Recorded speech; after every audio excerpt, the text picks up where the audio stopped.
Hello student, कैसे हैं आप लोग। उम्मीद है कि आप लोग सब ठीक होंगे और आप लोगों की जो प्रिपरेशन चल रही है वो बहुत ही बेटर वे में चल रहा होगा। ठीक है। और आज मैं आप लोगों के सामने फिर से एक नया टॉपिक लेके आई हूँ। वो क्या है आपका, जो भी भारतीय संविधान में जितने अनुच्छेद है, ठीक है, उसको मैं लेके आज आई हूँ। और ये जो आर्टिकल्स रहेंगे ये आपके बहुत ही इम्पोर्टेंट रहेंगे, ठीक है, फॉर जेपीएससी के लिए। बिकॉज देखा जा रहा है कि जो भी एनालिसिस के थ्रू मैं देखी हूँ कि आर्टिकल से जो ना क्वेश्चंस ना पूछे जाते हैं, 3 या फिर 4 या तो फिर 2 क्वेश्चंस आर्टिकल से आता ही आता है। तो आज मैं एक क्लास लूंगी जिसमें सारे आर्टिकल्स, यानी कि जो भी सारे आर्टिकल्स जितने हैं वो मैं लेके आज आई हूँ आप लोगों के सामने। ठीक है, तो देखते हैं कि आज क्या क्या है आपका आर्टिकल्स में। तो क्लास स्टार्ट करने से पहले मैं एक बार फिर से रिपीट कर दूं आप लोगों को कि आप लोगों को अगर हमारे क्लासेस अच्छी लगती हैं तो प्लीज आप लोग ना सब्सक्राइब जरूर कीजिए। ठीक है, क्योंकि जितने भी लोग आ रहे हैं ना सब देख के बस चले जाते हैं, सब्सक्राइब कोई नहीं करता है। तो प्लीज आप लोग सब्सक्राइब कीजिए और जो ये जो टेलीग्राम चैनल है यहाँ पे जरूर जुड़िएगा। ठीक है, और मेरा एक टारगेट है, ठीक है, टारगेट है कि आप लोग 1K यानी कि 1000 अगर सब्सक्राइबर करोगे तो मैं सब्सक्राइब करने के बाद आपको टेलीग्राम लिंक में जुड़ना पड़ेगा। इससे ये होगा ना कि अंडर जो इतने भी 1000 जितने भी स्टूडेंट रहेंगे ना, उसका मैं एक डाटा तैयार कर रही हूँ। ठीक है, इस डाटा में रहेगा ना कि 1000 स्टूडेंट्स को मैं मेंस में स्पेशल प्रोवाइड करवाऊंगी मेंस के टाइम पे। ठीक है, उन लोग के लिए ऑफर रखूंगी और बहुत जल्दी मैं आप लोगों के सामने फेस बाय फेस आऊंगी। ठीक है, अगर आप लोग जब तक 1K नहीं करोगे तब तक मैं अभी नहीं आऊंगी। अगर 1K हो गया तो मैं जितना जल्दी होगा उतना जल्दी बाय फेस आ जाऊंगी। तो ठीक है, लाइक और सब्सक्राइब जरूर कीजिएगा। और चलिए आज का जो इम्पोर्टेंस टॉपिक है हमारा, संविधान का जितने भी अनुच्छेद है हमारे इंडियन कॉन्स्टिट्यूशन के, वो देखते हैं। ठीक है, तो पहला जो हमारा है सिटीजनशिप। ठीक है, इंडियन जो कॉन्स्टिट्यूशन जितने भी आर्टिकल्स है, सॉरी आर्टिकल्स देखते हैं कहाँ से कहाँ तक देखते हैं आपका, आर्टिकल नंबर 1 से 5 तक देखते हैं। तो आर्टिकल नंबर 1 से 5 में क्या क्या आता है आपका वो देखते हैं। तो आर्टिकल जो आपका 1 कहता है वो आपका कहता है, ये सारे जो मैं लाई हूँ ना 1 लाइनर है। ठीक है, बहुत ज्यादा डीप में पढ़ने का आपको जरूरत नहीं है एग्जाम पॉइंट ऑफ व्यू से। ठीक है, मत पढ़िएगा क्योंकि आपके पास टाइम भी नहीं है। टाइम को सेव करते हुए आप पढ़ो। और अगर हमारे क्लासेस लॉन्ग वीडियो बन जाता है तो आप इसको 1.25 करके देखिएगा, 25x करके और देख लेना। ओके, तो 1 लाइनर में देखते हैं क्या क्या है आर्टिकल। आर्टिकल 1 जो कहता है आपका, ये कहता है क्या कहता है कि ये भारत का नाम और क्षेत्र का बात करता है। क्या करता है, भारत और उसके नाम और क्षेत्र का बात करता है। आप लोगों के लिए इंग्लिश और हिंदी दोनों में पेश की हूं मैं। ओके, तो इससे आप लोगों को कोई प्रॉब्लम ना हो। हिंदी नहीं है, मतलब सॉरी, हिंदी भी है और आपका इंग्लिश भी है, बोथ लैंग्वेज में।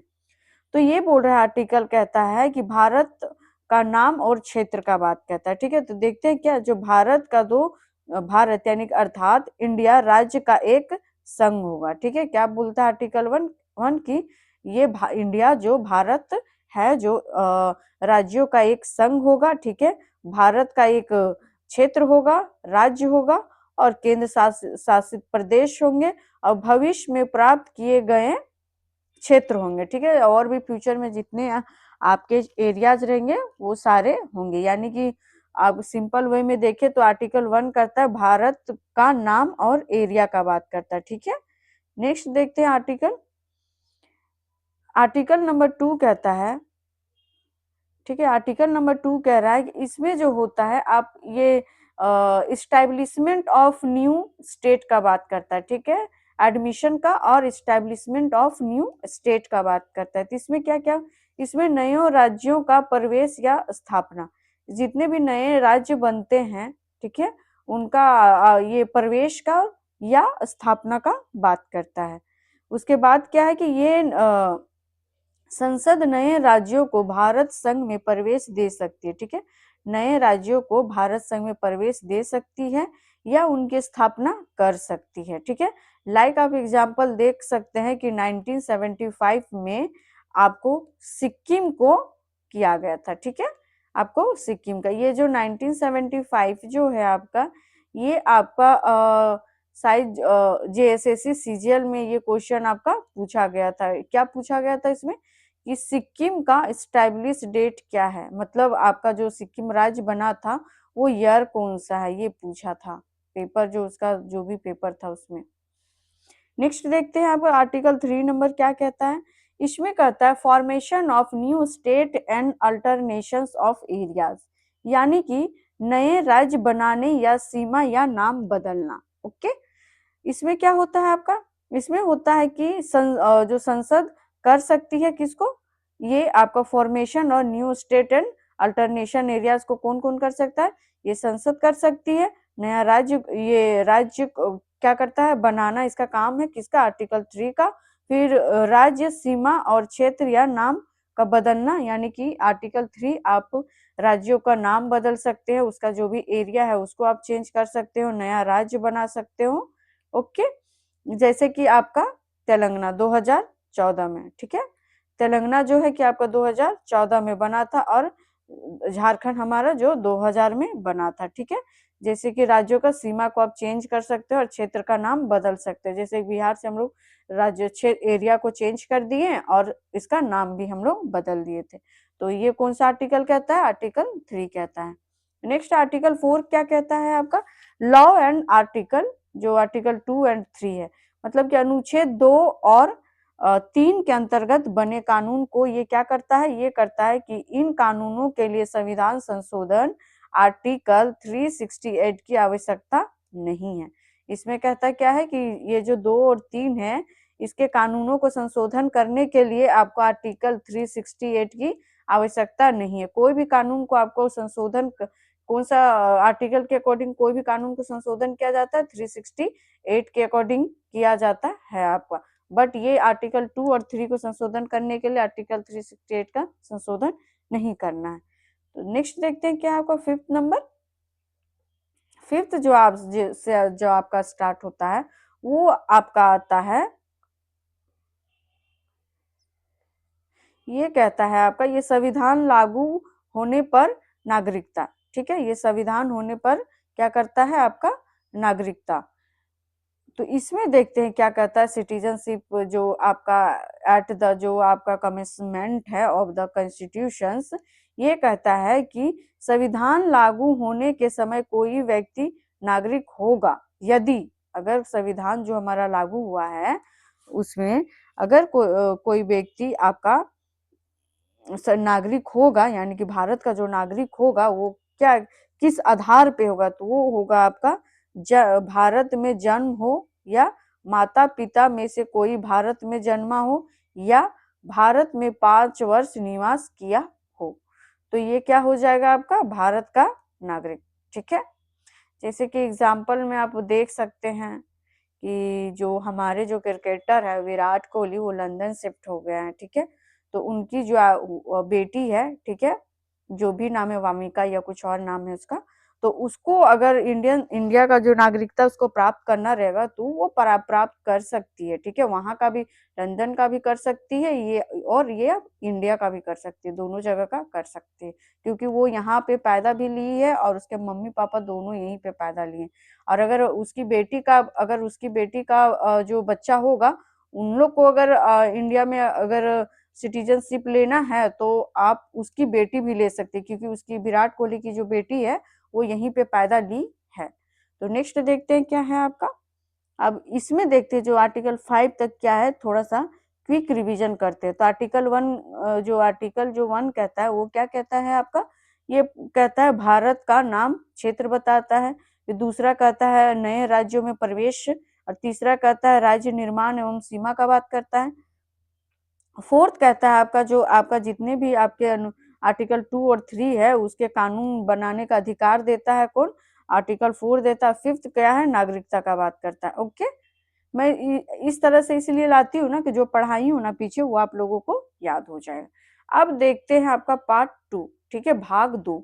वो हमारा भाग 1 कंप्लीट हो गया। अब भाग 2 में पार्ट 2 में क्या है, हमारा सिटीजनशिप है। क्या है? सिटीजनशिप है, जो कि आर्टिकल कहाँ से 5 to 11 का बात करता है। ओके, तो इसमें देखते हैं। अब पार्ट 1 जो है आपका, वो आपका बात करता है 1 से लेके 4 तक का बात करता है।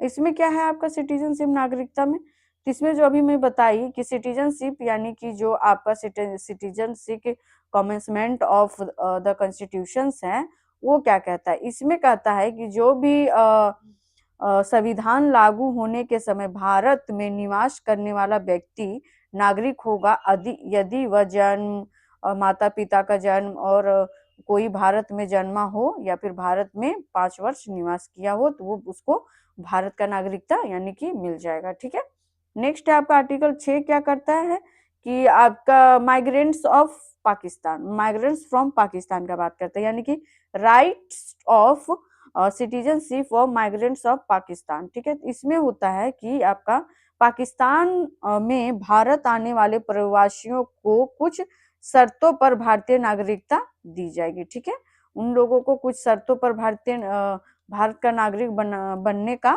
चांस मिलता है। ठीक है, तो नेक्स्ट देखते हैं। अब ज्यादा डीप में नहीं जाना है, बस ब्रीफ वे में आज मैं लेके आई हूँ। ठीक है, 7 क्या है कि इसमें बोल रहा है, 7 आर्टिकल क्या कहता है कि इसमें जितने भी rights of citizens of migrants to जो पाकिस्तान है, उसमें क्या कहता है, एक क्या था वो, मतलब क्राइटेरिया क्या है, मतलब आपको इंडिया में शामिल होने का। तो इसमें कहता है कि 1947 के बाद पाकिस्तान जाने वाला व्यक्तियों को भारतीय नागरिकता नहीं माना जाएगा। जितने भी जो 1 मार्च आपका 1947 से पहले जो पाकिस्तान की जो व्यक्ति जाने वाले जो व्यक्ति हैं, उनको आपको भारत का नागरिक का माना नहीं जाएगा। ओके, नेक्स्ट देखते हैं आपका 8 नंबर आर्टिकल 8 क्या कह रहा है। आर्टिकल 8 कह रहा है कि विदेशों में रहने वाले भारतीय स्कूलों के व्यक्तियों को क्या करता है,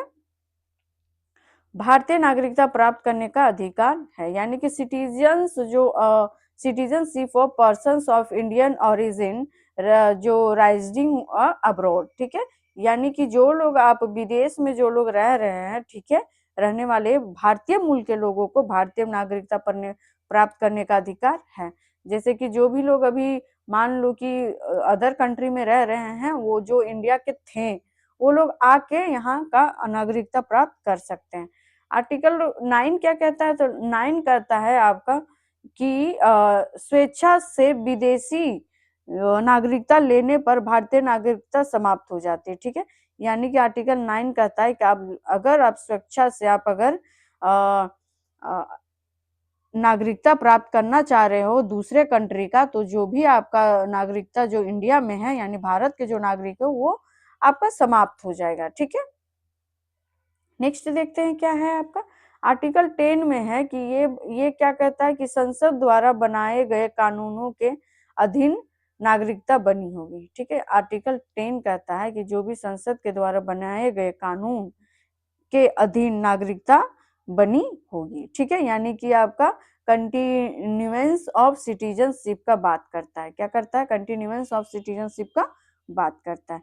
आर्टिकल 11 देखते हैं क्या है हमारा। आर्टिकल 11 कहता है कि जो पार्लियामेंट के जो रेगुलेटेड जो सिटीजनशिप बाय लॉ, जो भी पार्लियामेंट में जो रेगुलेट होता है सिटीजनशिप बाय लॉ के अकॉर्डिंग, वो कहता है कि नागरिकता से संबंधित कानून बनाने का शक्ति संसद को है। आर्टिकल जो 1 कहता है कि जितने भी सिटीजनशिप से जो कानून बनते हैं, उसका नागरिकता किसके पास रहता है, तो वो शक्ति तो वो संसद के पास रहता है। ये कौन सा आर्टिकल कहता है? आर्टिकल 11 कहता है। फिर देखते हैं पार्ट 3 क्या है। ठीक है, पार्ट 3 में आपका आता है आपका मौलिक अधिकार आते हैं। ठीक है, मौलिक अधिकार जो आपका डिफाइन स्टेट का जो आर्टिकल 25 करता है, इंपॉर्टेंट रहता है। अगर आप आर्टिकल 12 पढ़ लिए, ठीक है, 8-12 स्टेट के बारे पढ़ लिए, तो बहुत ऐसा है कि आप समझ जाओगे कि हमारा जो ये राज्य के बारे समझ जाओगे और आप कॉन्स्टिट्यूशंस वगैरह के बारे समझ जाओगे, ठीक है। इसमें क्या कहता है कि राज्य की परिभाषा का बात करता है कौन, अगर आपको राज्य की परिभाषा बहुत अच्छे से पता है ना, उसका क्या है क्या नहीं है, तब आपका पॉलिटी सबसे मेन होता है ना, पॉलिटी में आपको आर्टिकल 12 को समझना, ठीक है, आर्टिकल को 12 को समझना। नेक्स्ट क्या है, आर्टिकल 13 नंबर कहता है कि आर्टिकल 13 क्या बताता है आपका, मौलिक अधिकारों के विरुद्ध कानून बनाने, ठीक है, जो कानून शून्य होता है, क्या है इसमें, मौलिक अधिकारों के विरुद्ध कानून को शून्य बनाना। फिर नेक्स्ट देखते हैं आर्टिकल 14 टू 18, यानी कि 14 से लेके 18 तक क्या बात करता है, समानता का अधिकार बात करता है, क्या कहता है, समानता का अधिकार का। तो देखते हैं इसमें क्या है, आर्टिकल 14 में क्या है, तो आर्टिकल जो 14 है आपका वो हो जाएगा आपका कानून के समता, यानी कि इक्वालिटी बिफोर लॉ, ठीक है, यानी कि कानून के समानता का बात करता है। फिर 15 क्या कहता है, भेदभाव को निषेध करना बोलता है।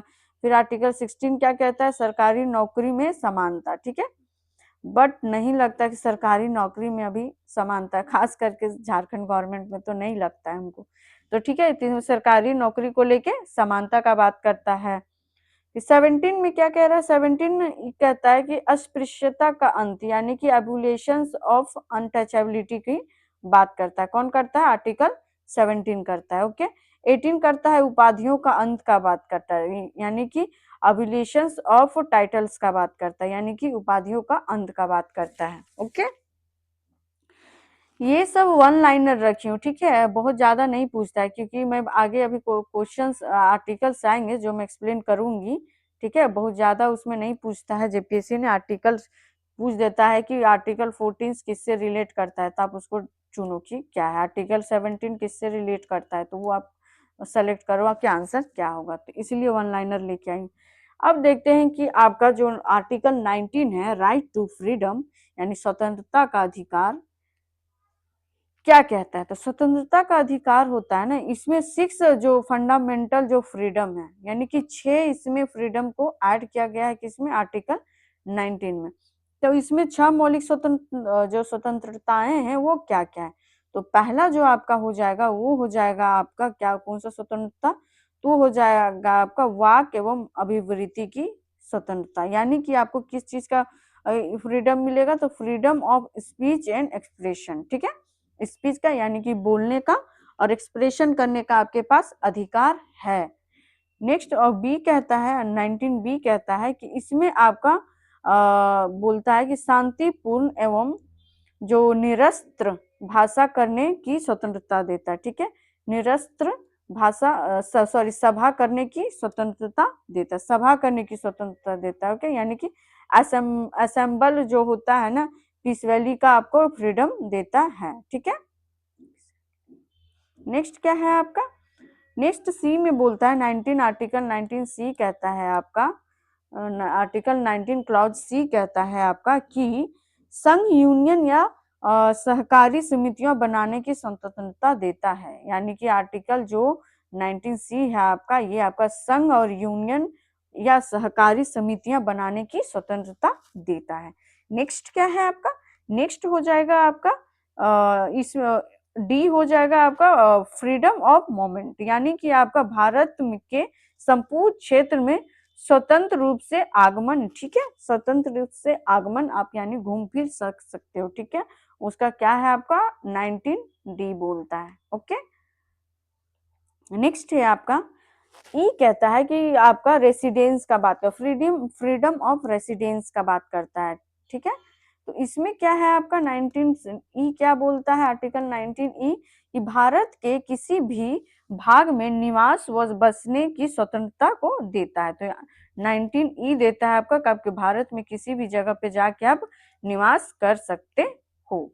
और इसमें एफ में क्या है, 19 एफ में क्या है, तो इसमें है आपका फ्रीडम ऑफ प्रोफेशन, यानी कि ये अब फ्रीडम देता है प्रोफेशन, यानी कि अब कोई भी पेशा व्यवसाय या व्यापार करने के लिए स्वतंत्रता, ठीक है, आप कहीं पे भी जाके कोई भी व्यापार और व्यवसाय कर सकते हैं, यानी कि बिजनेस वगैरह आप कोई भी कहीं पे भी कर सकते हैं। नेक्स्ट है आपका क्या हो जाएगा, नेक्स्ट फिर आर्टिकल 1 का जितने भी आपके थे आपके क्लाउस वो मैं बता दी हूँ। अब देखते हैं आर्टिकल 19(2) क्या कहता है। जो आर्टिकल 2 क्या कहता है आपका, ये बोलता है आपका रिस्ट्रिक्शन ऑन स्पीच, ठीक है।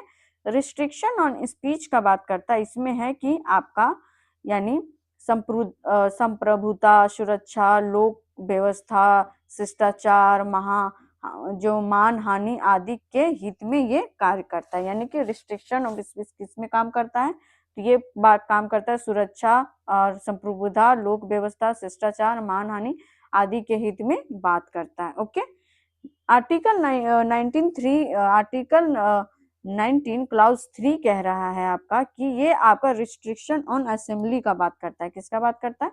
रिस्ट्रिक्शन ऑन असेंबली का बात करता है, जिसमें लोक व्यवस्था एवं भारत की संप्रभुता का बात करता है। आता है क्या आता है? लोक व्यवस्था एवं भारत की संप्रभुता का बात करता है।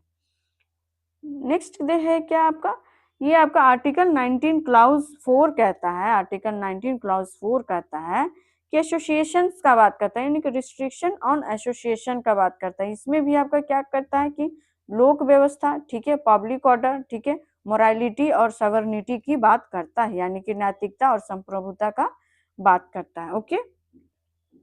19 में हो जाएगा आपका आर्टिकल 19 में 19 और 5 में हो जाएगा आपका, क्लाउज 5 में हो जाएगा आपका, ये हो जाएगा आपका restriction on moment and residence. यानी कि आप में इसमें बोल रहा है कि सामान्य जनहित या अनुसूचित जनजातियों की सुरक्षा का बात करता है।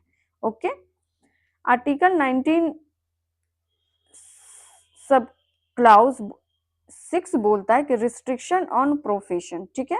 आर्टिकल 19 क्लाउज 6 बोलता है आपका कि रिस्ट्रिक्शन ऑन प्रोफेशन, ठीक है, प्रोफेशन ऑन रिस्ट्रिक्शन का बात करता है, जिसमें आपका क्या है, आपका जो व्यक्ति युक्त प्रतिबंध होता है, योग्यता एंड राज्य का एक अधिकार होता है, ठीक है। अब नेक्स्ट देखते हैं आपका राइट टू फ्रीडम। आर्टिकल कहां से कहां तक है आपका, तो 19 से लेके 22 तक है, ठीक है, जो स्वतंत्रता का अधिकार है। इसको देखते हैं रैपिड फायर, इसको देखते हैं वन लाइनर में क्या क्या है आपका। 19 का जो 6 फ्रीडम था वो मैंने बता दी हूँ क्या क्या है, ठीक है। 6 फ्रीडम इसमें है, स्वतंत्रताएं हैं इसमें। और नेक्स्ट जाने से पहले मैं एक बार और रिपीट कर दूं आप लोगों को कि स्टूडेंट्स, आप लोगों से मैं एक रिक्वेस्ट करना चाह रही हूँ, ठीक है, कि अगर आप लोगों को हमारी क्लासेस जो अच्छा लगता है तो प्लीज आप लोग ना सब्सक्राइब जरूर कर लीजिए, ठीक है। क्योंकि आप लोग क्लास को देख के चले जा रहे हो, सब्सक्राइब नहीं कर रहे, तो मैं आप लोगों से रिक्वेस्ट कर रही हूँ कि आप लोग सब्सक्राइब कीजिए, पहला। सेकंड, कि आप अपना फ्रेंड से शेयर कीजिए, क्योंकि इस तरह का जो क्लासेस होता है ना जनरली यूट्यूब में, लोग बच्चे देखना पसंद नहीं करते हैं और कंटेंट बेटर होता है, ठीक है। अकॉर्डिंग अगर आपका देखा जाए एग्जाम पॉइंट ऑफ व्यू से, तो कंटेंट जो हमारा टॉपिक है वो बहुत ही इंपॉर्टेंट और कंटेंट भी बहुत अच्छा है। But problem is that now कि जो है पढ़ाने का तरीका ये फेस बाय नहीं हो रहा है, इस वजह से ना सब्सक्राइब नहीं करते हैं और स्टूडेंट क्लास को शेयर भी नहीं करते हैं और ना टेलीग्राम लिंक में जुड़ते हैं। तो प्लीज आप जाके 1K का सब्सक्राइबर कीजिए, टेलीग्राम लिंक पे जुड़िए और मेंस में आप लोग प्रॉफिट पाइए, ठीक है। और अगर मैं बाई फेस आ भी गई तो फिर अगर 1K के बाद के स्टूडेंट रहे तो आपको प्रॉफिट नहीं मिलेगा, इसीलिए आप पहले ही 1K से पहले ही आप लोग चले जाओ, आपको प्रॉफिट मिलेगा। ओके। तो नेक्स्ट देखती हूँ क्या है, आर्टिकल 20 क्या कह रहा है। कि आर्टिकल 20 कह रहा है कि जो जो आपका कहता है कि अपराध में संरक्षण, ठीक है, यानी कि आपको प्रोटेक्शन इन कन्विक्शन का बात करता है, यानी कि अपराध में संरक्षण का बात करता है कौन, आर्टिकल 20 कहता है। आर्टिकल 21 क्या कहता है, जीवन व व्यक्तिगत स्वतंत्रता का बात करता है। क्या बात करता है, जीवन और व्यक्तिगत स्वतंत्रता का बात करता है। आर्टिकल 21A मैं इसलिए लेके आई हूँ क्योंकि ये शिक्षा से रिलेटेड बात करता है, ठीक है, शिक्षा का अधिकार है। आपको पता है ये जो आर्टिकल जो 21 है यूपीएससी लेवल का क्वेश्चन रहता है, ये बहुत इसका वो बहुत सारा स्टेटमेंट दे देता है और क्वेश्चन पूछता है आर्टिकल 21 के बारे में, यूपीएससी पूछता है, ठीक है। फिर आर्टिकल 22 देखते हैं कि आपका क्या है। तो आर्टिकल जो 22 है वो आपको कहता है गिरफ्तारी से संरक्षण का बात करता है, ठीक है। जो भी आप प्रोटेक्शन होता है वो अगेंस्ट अरेस्ट का बात करता है, ठीक है।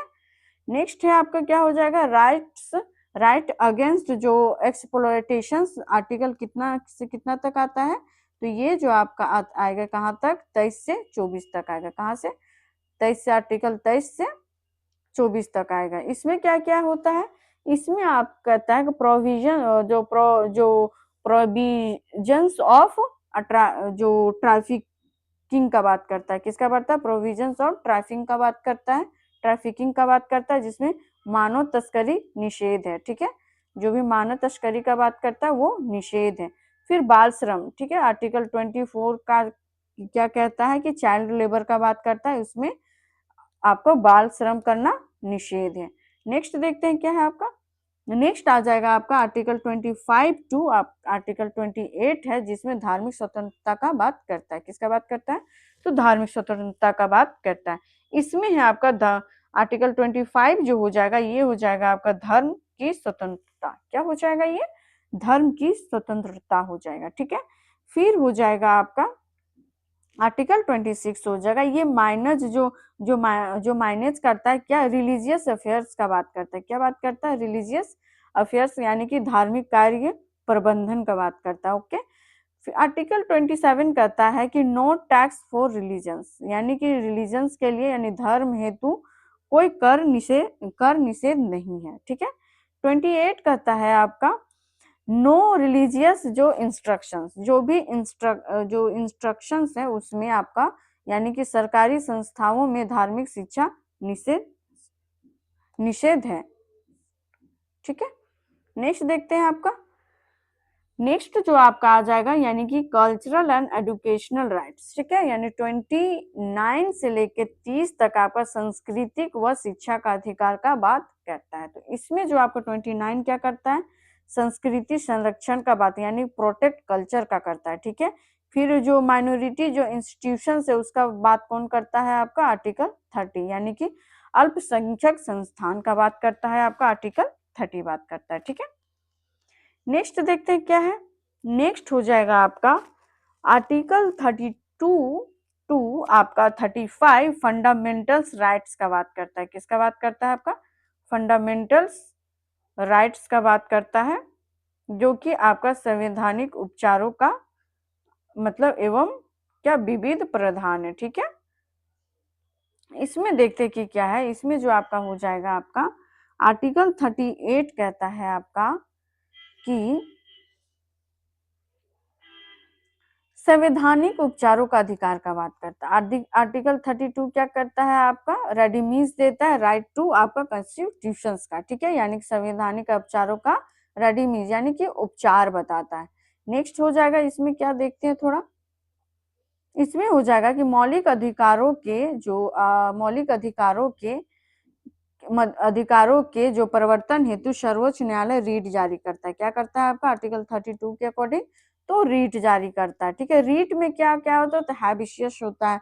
इसमें कितने कितने प्रकार के जोड़े गए हैं, तो ये कितने प्रकार के जोड़े गए हैं तो इसको आप देखिए, ठीक है। एक सेकेंड, वर्क नहीं कर रहे हैं।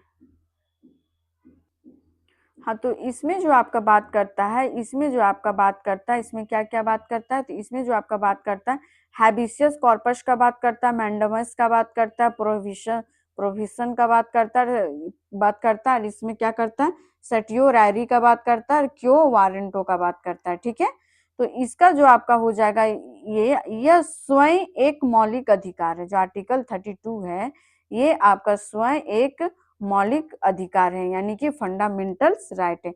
इसी को डॉक्टर B.R. अम्बेडकर ने आर्टिकल 32 को heart and soul of constitution बोला है। क्या बोला गया है, तो हार्ट एंड सोल बोला गया है, किसको, आर्टिकल 32 को बोला गया है। नेक्स्ट देखते हैं हमारा क्या है, तो 33 बोलता है power of parliament to modify FRS 4 forces, ठीक है। मतलब कि जो सशस्त्र बलों के लिए मौलिक अधिकारों में संशोधन का बात करता है। किसमें क्या करता है, तो मौलिक अधिकारों के संशोधन का, मौलिक अधिकारों में सशस्त्र बलों का संशोधन का बात करता है। इसमें क्या है, इसमें है आपका जो भी अनुशासन बनाए रखने हेतु संसद सशस्त्र बलों, पुलिस के मौलिक अधिकारों को सीमित कर सकती है। नेक्स्ट क्या है, नेक्स्ट है आपका 34 कहता है कि मार्शल लॉ के दौरान प्रतिबंध। ठीक है, जो भी मार्शल लॉ आर्टिकल 32 में है कि सॉरी 34 कहता है कि मार्शल लॉ में आपको प्रतिबंध क्या है, तो यानी कि रिस्ट्रिक्शन, मार्शल लॉ में रिस्ट्रिक्शन का बात करता है। तो इसमें हो जाएगा आपका मार्शल लॉ के दौरान किए गए कार्यों को संसद संरक्षण देता है। ठीक है, संसद जो है आपका, जो आपका पार्लियामेंट है, वो आपको क्या देता है, संरक्षण देता है कब मार्शल लॉ के दौरान किए गए आपके वर्क को, यानी कि काम को, ऑपरेशंस जितने भी होंगे लॉ, उसको संरक्षण देगा। इसमें क्या है आपका, material law is not defined in the constitution. ठीक है, जो भी मार्टियल लॉ है, जो ये आपका कहाँ पे नहीं होगा, आपका डिफाइंड होगा, तो इन द कॉन्स्टिट्यूशंस में नॉट डिफाइंड होगा। ठीक है, नेक्स्ट क्या है आपका, इसमें हो जाएगा आर्टिकल 35 कहता है कि ये है आपका मौलिक अधिकारों को लागू करने हेतु कानून बनाता है। क्या बनाता है आर्टिकल 35, तो ये आपको बनाता है क्या, मौलिक अधिकार को कानून बनाने, जो कानून को लागू करने की बात करता है, यानी मौलिक अधिकारों को कानून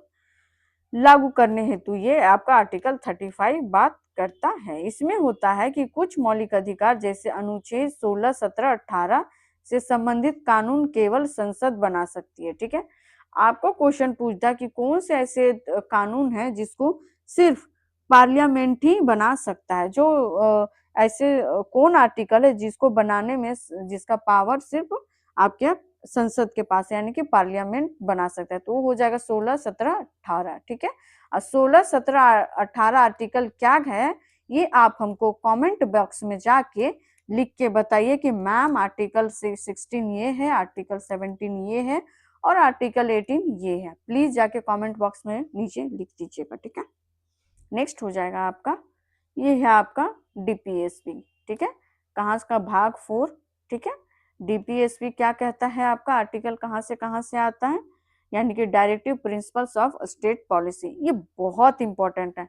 आपको पता है 2023 में जो पेपर हुआ जेपीएससी का, ठीक है, जो भी पेपर हुआ, इसमें इसी में से 2 बस आर्टिकल को पूछा गया है, इसी में से डीपीएससी एसपी से ही पूछा गया है, क्योंकि ये स्टेट का बात करता है ना, इसीलिए इसको केयरफुली आप लोग पढ़िए। ठीक है, मैं आप लोग को पढ़ा रही हूँ, अच्छे से पढ़िएगा। ठीक है, ये 1 लाइनर लाई हूँ इसीलिए कि ताकि आप लोगों को याद रहे। तो इसमें देखते हैं राजनीति निदेशक तत्व के बारे में, देखते हैं आर्टिकल 36 से स्टार्ट होता है और आपका खत्म आर्टिकल 51 में होता है। इसमें क्या है, ये 36 क्या कहता है आपका, ये आपका डिफाइन ऑफ स्टेट, जो आर्टिकल 36 है, ये राज्य का परिभाषा को देता है, यानी कि राज्य का वही अर्थ है जो अनुच्छेद 12 में। मैं क्या बोल रही थी कि जो लोग अगर डीपीएसपी पढ़ लिए हैं, सॉरी आर्टिकल पढ़ लिए हैं 12, उसको राज्य का क्वेश्चन बनाने में ना कोई दिक्कत नहीं होगा। ठीक है, यानी कि राज्य का मतलब ही आर्टिकल 12 पढ़ लो, सारा क्वेश्चन हो जाएगा।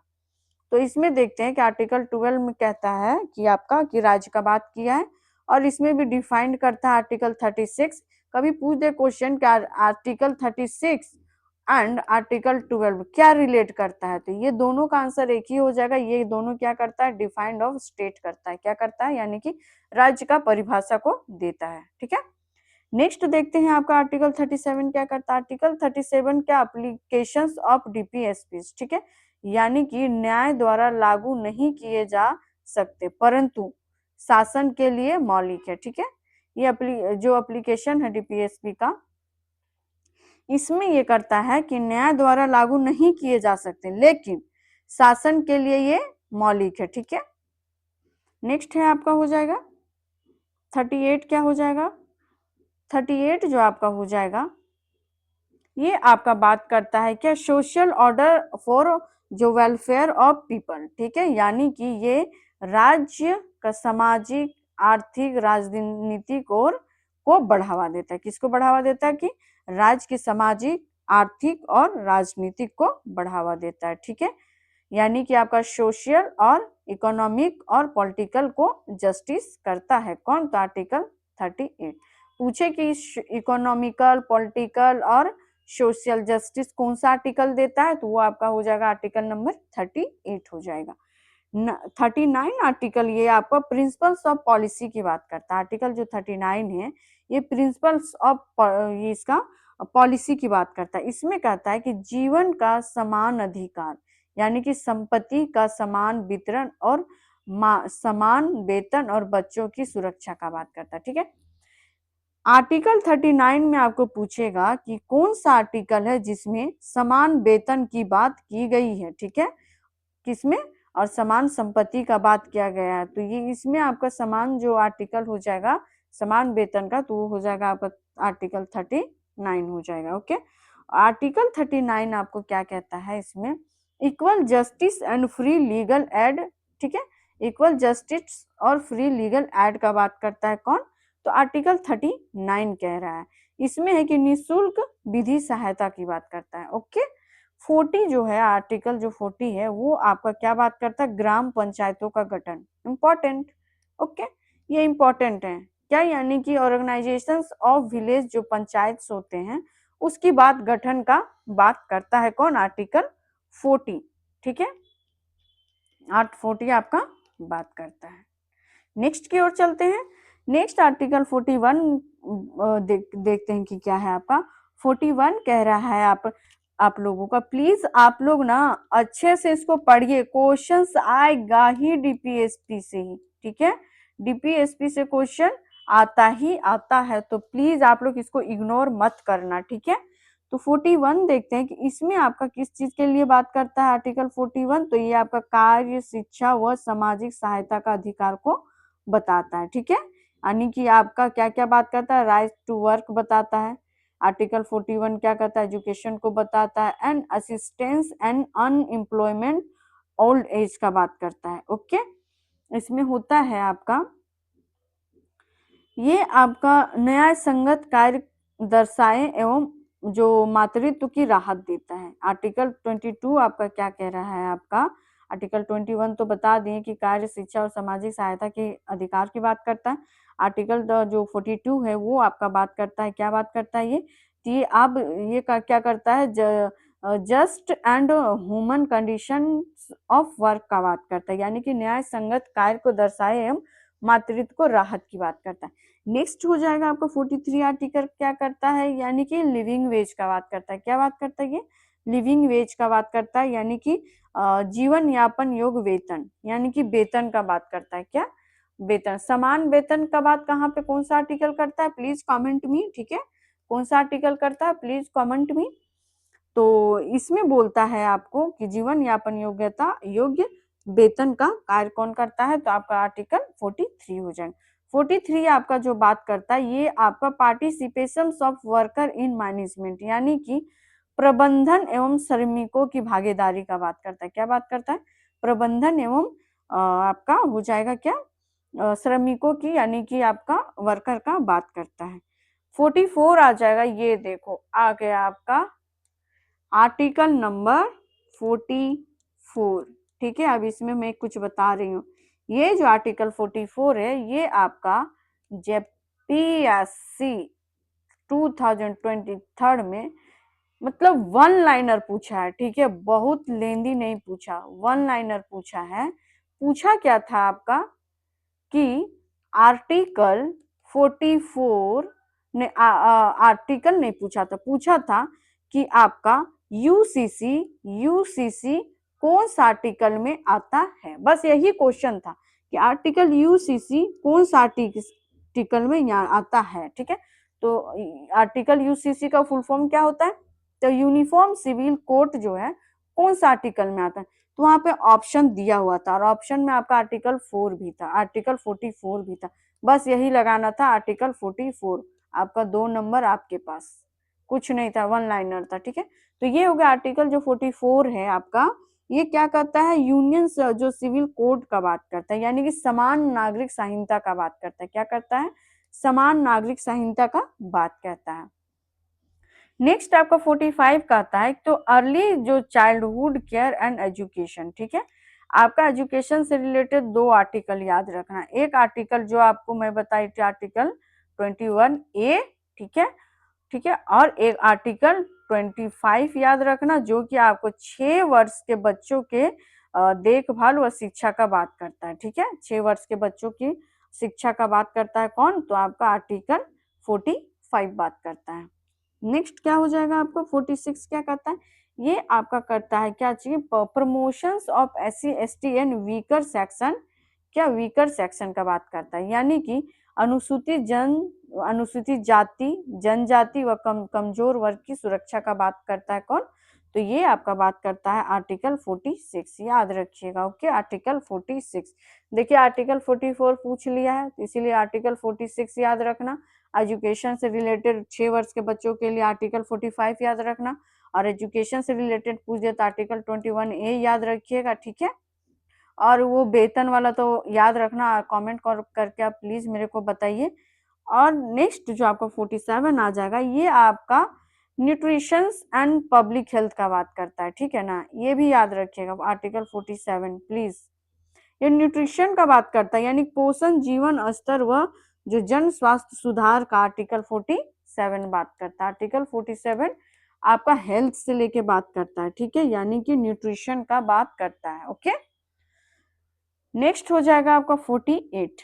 48 जो है आपका, ये आपका क्या बात करता है, जो आपका 48 है ये एग्रीकल्चर एंड जो एनिमल जो हस्बेंड्री है उसका बात करता है, यानी कि कृषि विकास और गोवंश का संरक्षण का बात करता है कौन, आर्टिकल 48 बात करता है। ओके, और एक अब इम्पोर्टेंट चीज मैं बताने जा रही हूँ कि ये जो आर्टिकल 48A है, अभी मैं बताई 44 आर्टिकल पूछा, ठीक है, कब 2023 में पूछा था। ओके, अब 2023 में फिर यही से DPSP से दूसरा क्वेश्चन JPSC ने पूछा था कि आर्टिकल नहीं पूछा था क्वेश्चन में कि यूनिवायरमेंट जो प्रोटेक्शन है, यानी कि पर्यावरण एवं वन्य जीव संरक्षण आपका कौन सा आर्टिकल में है, तो इसका जो आपका आंसर हो जाएगा वो हो जाएगा आपका आर्टिकल 48A, यानी कि ये भी क्वेश्चन आपका 2023 में पूछा गया है। तो नेक्स्ट क्वेश्चन देखते हैं क्या है हमारा, सॉरी आर्टिकल। नेक्स्ट आर्टिकल आ जाएगा आपका आर्टिकल नंबर 49। ये कहता है क्या, प्रोटेक्शन ऑफ जो आपका जो मॉन्यूमेंट्स होते हैं उसका क्या होता है, ठीक है। तो इसमें जो हो जाएगा राष्ट्रीय जो भी महत्व जो स्मारकों की रक्षा करना, ठीक है। आर्टिकल 49 कहता है कि जितने भी राष्ट्रीय यानी कि आपका जो है स्मारक उसको कैसे रक्षा करना है, ठीक है, यानी कि नेशनल लेवल का। ओके, नेक्स्ट देखते हैं आपका क्या है, तो आर्टिकल 50 कहता है, आर्टिकल 50 कहता है कि इसमें कि separation of judiciary from executive, यानी कि ये सेपरेशन का बात करता है, किसका बात करता है, कार्यपालिका से न्यायपालिका को अलग करना। आर्टिकल 50 भी आपका इम्पोर्टेंट है, क्या है आर्टिकल 50 जो है ये आपका इम्पोर्टेंट है। बिहार जो बीपीएससी होता है ना उसमें ये क्वेश्चन बहुत पूछता है, बहुत ज्यादा पूछा है बिहार का बीपीएससी में, ठीक है। तो इसमें जो हो जाएगा आपका आंसर ये मतलब वो पूछेगा कार्यपालिका और न्यायपालिका के कौन सा आर्टिकल में है, तो वो आर्टिकल हो जाएगा आपका कौन सा, आर्टिकल 50 का, यानी क्या करता है कार्यपालिका और न्यायपालिका, ये सेपरेशन का बात करता है, ठीक है ना। नेक्स्ट की ओर चलते हैं, क्या आर्टिकल है 51 देखते हैं। 51 में जो आपका हो जाएगा article 51 international peace and security का बात करता है, क्या करता है, इंटरनेशनल पीस एंड सिक्योरिटी का बात करता है। इसमें अंतरराष्ट्रीय शांति एवं संधियों का सम्मान करना है। इसमें इसमें कितने कितने पीस को जोड़े गए हैं, यानी कि शांति को जोड़े गए हैं, और ये संधियों का बात किया तो इसमें आर्टिकल 51 में कितने जोड़े गए, 11 जोड़े गए हैं, ठीक है, कितने 11 जोड़े गए हैं, 11 जोड़े गए हैं, शायद 10 है, ठीक है। तो आप मेरे को कमेंट में बताना कि 11 है कि 10 है, ठीक है। नेक्स्ट की ओर देखते हैं कि इसमें क्या है, ये आप आते हैं आपका किसका हो जाएगा, शासन व्यवस्था से संबंधित अनुच्छेद की बात करते हैं, ठीक है। तो इसमें जाने से पहले मैं एक बार फिर अगेन रिपीट कर दूं कि प्लीज आप लोगों को हमारा जो क्लास अच्छा लगता है तो प्लीज आप शेयर करें, ओके, लाइक करें, सब्सक्राइब करें एंड अपने फ्रेंड से शेयर करना मत भूलिएगा। और 1000 का जो सब्सक्राइबर का जो मैं मुहिम रखी हूँ उसको आप लोग फुलफिल कीजिए, यानी पूरा कीजिए। और आप लोग मेंस के टाइम का मजे लो, यानी कि नोट्स आपको मैं प्रोवाइड करूंगी, ऑफर भी रखूंगी कोर्स में, ठीक है। बहुत ज्यादा, क्या पता कुछ भी हो सकता है मेंस के टाइम में, ठीक है। तो जुड़िए जल्दी। और हाँ, इसमें सब्सक्राइब करने से नहीं होगा, आपको टेलीग्राम पे जुड़ना पड़ेगा, तभी मेरे को डाटा मिलेगा कि हाँ कौन आया है, ओके। तो चलिए आप देखते हैं governance articles of Indian constitution, ठीक है। तो इसमें जो आपका पार्ट 5 में आता है, ठीक है, ये पार्ट 5 में कौन सा आता है, तो गवर्नेंस आता है, ठीक है।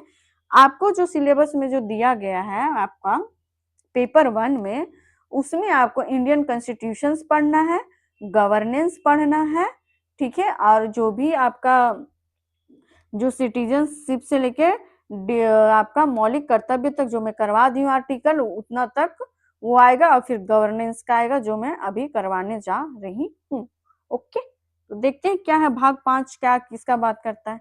तो भाग 5 जो आपका बात करता है, ये संघ जो सरकार यानी केंद्र सरकार का बात करता है। कहाँ से कहाँ तक बात करता है, यानी कि द यूनियन का बात करता है। आर्टिकल 52 टू 151, यानी कि 552 से लेकर 151 तक का बात करता है। तो पहला क्या आ जाएगा आपका संघ सरकार में, यानी कि केंद्र सरकार में। तो सबसे पहला जो आता है ये आपका कार्यपालिका आता है, ठीक है। आपका 3 जो है, ठीक है, वो पहला कार्यपालिका है, आगे मैं बताऊंगी दूसरा, तीसरा भी मैं आगे बताऊंगी, ठीक है। तो आपका जो एक्सिक्यूटिव यानी कार्यपालिका है, वो उसमें क्या क्या आ जाएगा, तो इसमें देखते हैं आपका कार्यपालिका में जो आपका आएगा वो आएगा आर्टिकल नंबर 52 कहता है कि भारत का राष्ट्रपति हो, ठीक है। आर्टिकल क्या कहता है कि भारत का एक राष्ट्रपति होना चाहिए। आर्टिकल 53 कहता है कि संघ की कार्यपालिका शक्ति, यानी कि एक्सिक्यूटिव पावर ऑफ यूनियन, यानी कि संघ का जो कार्यपालिका जो शक्ति होता है वो कौन बात करता है, आर्टिकल तो 53 बात करता है। फिर आपका 54 और 55 आपका क्या बात करता है कि ये बात करता है कि इलेक्शन ऑफ प्रेसिडेंट, यानी कि प्रेसिडेंट यानी राष्ट्रपति का निर्वाचन का बात करता है, ठीक है। आप मुझे ये बताइए कि राष्ट्रपति का जो निर्वाचन होता है वो किसके द्वारा किया जाता है, ठीक है। ये मुझे कमेंट बॉक्स में जरूर बताइएगा, ये लिख के कि मैम राष्ट्रपति का निर्वाचन इस तरीके से होता है, ओके। 61 देखते हैं कि क्या है। 61 कहता है कि राष्ट्रपति पर महाभियोग, ठीक है, जो राष्ट्रपति है उन पे महाभियोग लग सकता है। ये आर्टिकल आपका कौन सा बताता है, आपका आर्टिकल 21 कौन सा बताता है, आर्टिकल 21 बताता है, ये पता है। और मैं एनालिसिस की, ये एनटीपीसी ग्रेजुएट लेवल का जो एनटीपीसी का एग्जाम हुआ था ना इस बार, उसका ये पेपर है, ठीक है। ये क्वेश्चंस पूछा गया था कि आर्टिकल जो 61 है ये नहीं, महाभियोग राष्ट्रपति का महाभियोग किस आर्टिकल पे है, तो वो आ जाएगा आपका 61 आ जाएगा, ठीक है। नेक्स्ट की ओर देखते हैं क्या आर्टिकल 63 उपराष्ट्रपति यानी कि वाइस प्रेसिडेंट की बात करता है, ओके। आर्टिकल फिर 74 किसका बात करता है, आपका कट गया लगता है, आर्टिकल 64 कट गया, 5 कट गया, ठीक है। तो इसका जो मैं फिर 74 देखते हैं कि क्या कहता है आपका आर्टिकल 74 है, उस ये आपका मंत्री परिषद का बात करता है। किसका बात करता है आर्टिकल आपका 74, तो ये आपका मंत्री परिषद का बात करता है। 75 आपका क्या बात करता है, ये प्रधानमंत्री व मंत्री का बात करता है। फिर 76 क्या कहता है आपका, अटॉर्नी जनरल का बात करता है। किसका बात करता है 76, तो ये आपका महान्यायवादी का बात करता है, यानी कि अटॉर्नी जनरल का बात करता है। अब देखते हैं कि क्या है हमारा, तो लेजिस्लेचर यानी कि कार्यपालिका हो गया। अब देखते हैं विधायिका में क्या क्या आता है, यानी कि पार्लियामेंट जो है आपका लेजिस्लेचर में क्या क्या आता है। तो आर्टिकल 79 कहता है कि पार्लियामेंट होना चाहिए, यानी कि संसद, ठीक है सर। आर्टिकल 79 आपका संसद का बात करता है, ठीक है। 80 आपका जो राज्यसभा का बात करता है। 81 आपका लोकसभा का बात करता है। 81 जो है आपका, ये आपका लोकसभा का बात करता है, यानी कि राज्यसभा 80 में आता है, ठीक है, और लोकसभा 81 में आता है। आप लोग मुझे कमेंट में ये बताओ कि इसमें से उचली सदन और निचली सदन किसको बोला जाता है, ठीक है। राज्यसभा और लोकसभा में उचली सदन और निचली सदन किसको बोला जाता है, तो आप हमें कमेंट बॉक्स में जरूर बताइए, ठीक है। मैं इसलिए इतना इतना पूछती हूँ ना, ताकि आप लोगों को ना याद हो जाए, इसलिए पूछती हूँ, क्योंकि कमेंट करने से ना याद रहता है कि नहीं यार ये पढ़ा हुआ था, मैं कहाँ पे कहीं कहीं पे मैं कमेंट की थी, तो याद रहता है कि हाँ यही होगा। तो 81 देखते हैं, यानी कि 81 आपका लोकसभा का बात करता है, ठीक है। 83 जो आपका बात करता है, ये आपका बात करता है सदनों की अवधि, यानी कि उसका ड्यूरेशन का बात करता है। क्या बात करता है, तो उसका ड्यूरेशन का बात करता है, ओके।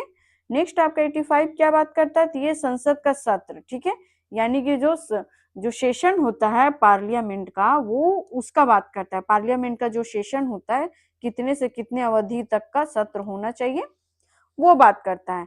110 आपका क्या बात करता है, 110 आपका क्या, जो इंपॉर्टेंट है मैं वही लाई हूँ, ठीक है।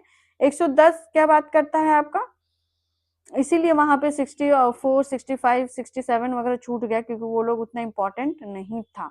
तो इसके बाद देखते हैं हम क्या कि आर्टिकल 110 क्या कहता है, कि मनी बिल का बात करता है, ठीक है। ये नहीं, आर्टिकल जो 10 है आपका, ये आपका किसका बात करता है, ये जो आपका है ये धन विधेयक का बात करता है, ठीक है, यानी कि मनी बिल का ये बात करता है आर्टिकल 10। आप हमको ये बताइएगा कि बजट बजट कौन सा आर्टिकल में आता है, ठीक है। बजट कौन सा आर्टिकल में आता है, ठीक है। बजट का आर्टिकल कमेंट में हमें बताइएगा, ठीक है। आर्टिकल 11 क्या कहता है, कि राष्ट्रपति की स्वीकृति का बात करता है, यानी कि प्रेसिडेंट असेंट का बात करता है कौन, आर्टिकल 11, ठीक है। अब देखते हैं हम क्या, उनको बजट का बताए नहीं, आप ही बताना बजट का, ठीक है। देखते हैं इसका नेक्स्ट क्या है आपका, जुडिशरी यानी कि न्यायपालिका।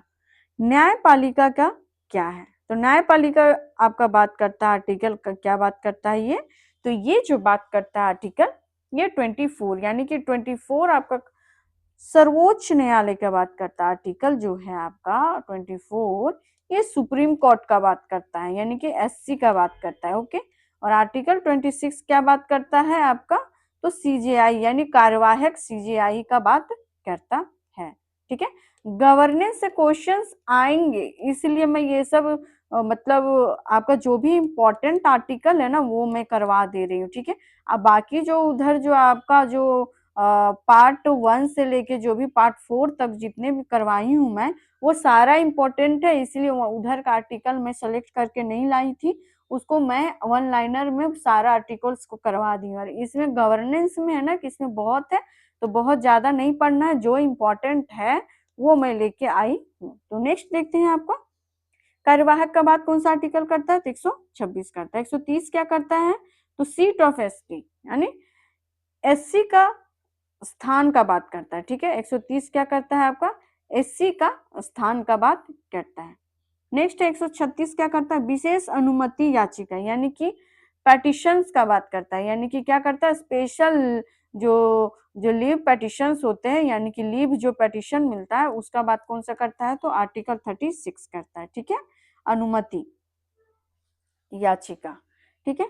आर्टिकल 41 कहता है कि ये एससी जो जजमेंट जो बिडिंग होता है उसका बात करता है, यानी कि एससी निर्णय बाध्यकारी, एससी मतलब एससी एसटी मत समझ, एससी मतलब सुप्रीम कोर्ट, ओके, ठीक है। एससी मतलब सुप्रीम कोर्ट का, यानी कि निर्णय के बाध्यकारी के बात करता है, यानी कि जजमेंट बिडिंग आर्टिकल 141 का बात करता है, ठीक है। Article 48 important, very important, CAG का बात करता है, ठीक है। आर्टिकल 48 जो है वो कैग का बात करता है, यानी कि किसका बात करता है आपका, नियंत्रण व महालेखा परीक्षक, ठीक है, नियंत्रण और महालेखा परीक्षक, ठीक है। तो इसका कैग का जो फुल फॉर्म है ये आप हमको कमेंट बॉक्स में बताइएगा, ठीक है। इसका जो आप फुल फॉर्म होगा यानी कि कैग, तो ये आप हमको कमेंट बॉक्स में जाके बताना, ठीक है। नेक्स्ट देखते हैं आप, जो हमारा पार्ट 6 आ गया वो क्या कहता है, ये द स्टेट्स। तो पार्ट 6 कहाँ से आता है आपका, स्टेट्स का बात करता है। किसका बात करता है, द स्टेट्स का, यानी कि राज्य शासन का बात करता है। तो इसमें कहाँ से कहाँ आ जाएगा आर्टिकल, तो आर्टिकल वह 152 से लेके 237 तक का बात करता है। यानी कि इसमें देखते हैं कि स्टेट जो एक्सिक्यूटिव होता है, राज्य का जो कार्यपालिका होता है, इसके बारे में देखते हैं। यहाँ से और भी इम्पोर्टेंट हो गया है, ठीक है। ये स्टेट का है, तो स्टेट का एग्जाम हो रहा है तो स्टेट से रिलेटेड तो पूछेगा ही ना, कॉमन से आया। तो चलिए देखते हैं कि क्या है हमारा। आर्टिकल 53 है आपका, राज्यपाल का बात करता है, ठीक है।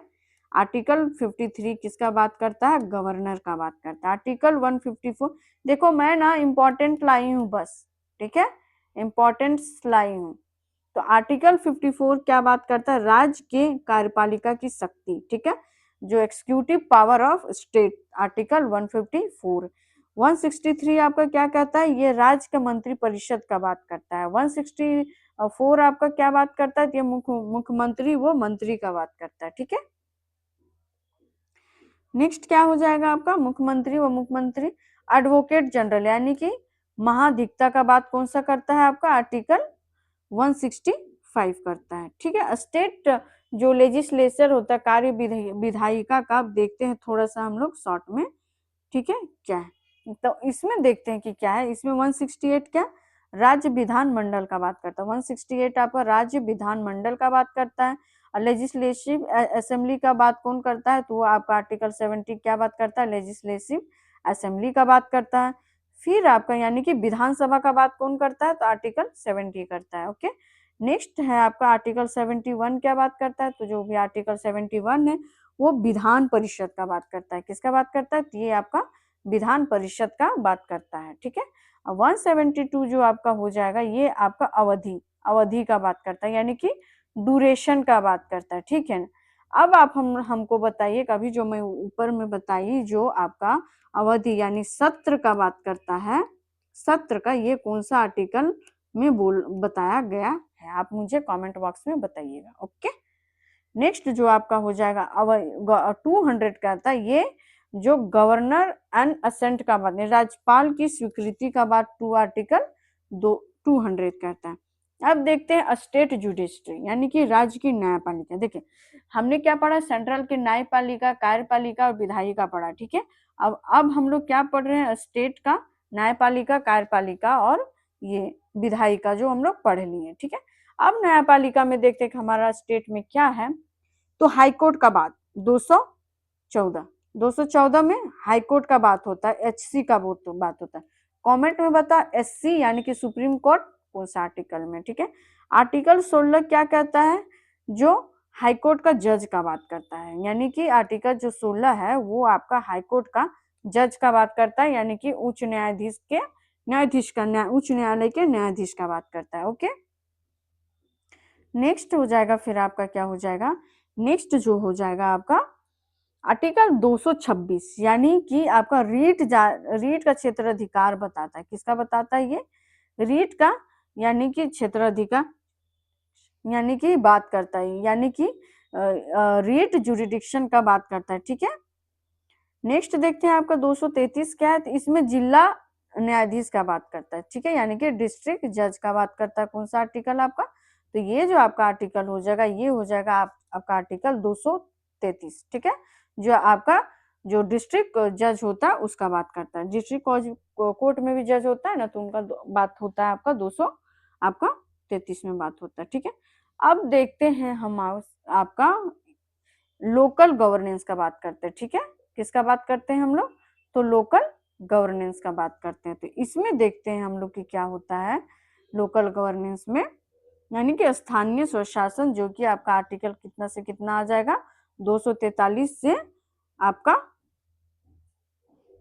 243 से लेके 230 है ये, ठीक है, रिपीट हो गया आपका यहाँ पे, ठीक है। 243 से, हेलो, एक सेकंड थोड़ा सा रुक जाइएगा, कॉल आया।